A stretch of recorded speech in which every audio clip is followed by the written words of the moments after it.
সফলতা অর্জনের জন্য শুধু স্বপ্ন দেখলে হয় না, সেই স্বপ্নের লক্ষ্যে দৌড়াতে হয় অক্লান্ত পরিশ্রমের সাথে, অক্লান্ত সাহসের সাথে। এক সময় দেখবেন সফলতা আপনার পিছনে দৌড়াচ্ছে। হোঁচট খেয়ে বারবার পড়ে গিয়ে উঠে দাঁড়াতে পারলে আপনার সফলতা কেউ আটকাতে পারবে না। যতবারে পড়ে যাও না কেন, উঠে দাঁড়ানোর সাহসেই তোমাকে সফল করবে। ধৈর্য এমন একটা জিনিস যার সাথে আমরা প্রতি মুহূর্ত মুখোমুখি হই।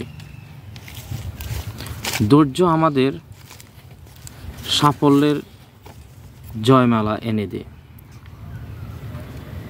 পৃথিবীতে সকল সফল মানুষেরা মানুষের কটু কথা, আজেবাজে কথা, ধ্বংসাত্মক কথা প্রভৃতি নেগেটিভ মন্তব্যের সাথে তারা কান না দিয়ে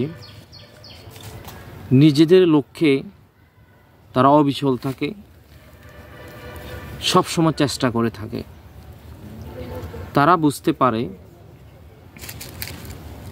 মানুষের কথায় কান দিয়ে আমাদের সফলতা কখনো নির্ধারিত হয় না, বরং আমাদের কর্মই, আমাদের পরিশ্রম, আমাদের ইচ্ছাশক্তি, আমাদের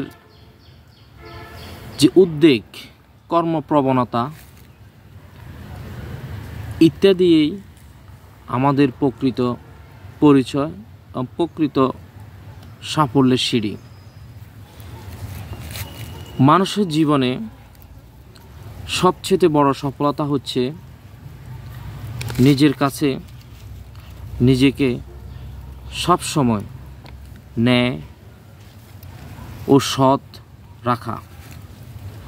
যদি আমরা সবসময় নিজেকে, নিজের উপর বিশ্বাস, আত্মবিশ্বাস, ন্যায়, সৎ এগুলোর উপরে যদি আমরা অবিচল থাকতে পারি, তাহলে আশা করি আমরা প্রত্যেকটা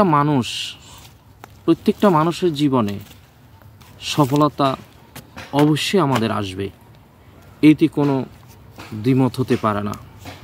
তাই আমরা সব সময় সফলতা অর্জনের জন্য আমাদের অদম্য ইচ্ছা, সাহস এবং পরিশ্রমের পাশাপাশি নিজেকে ন্যায় ও সৎ রাখার চেষ্টা করব, ইনশাআল্লাহ। আল্লাহ হাফেজ।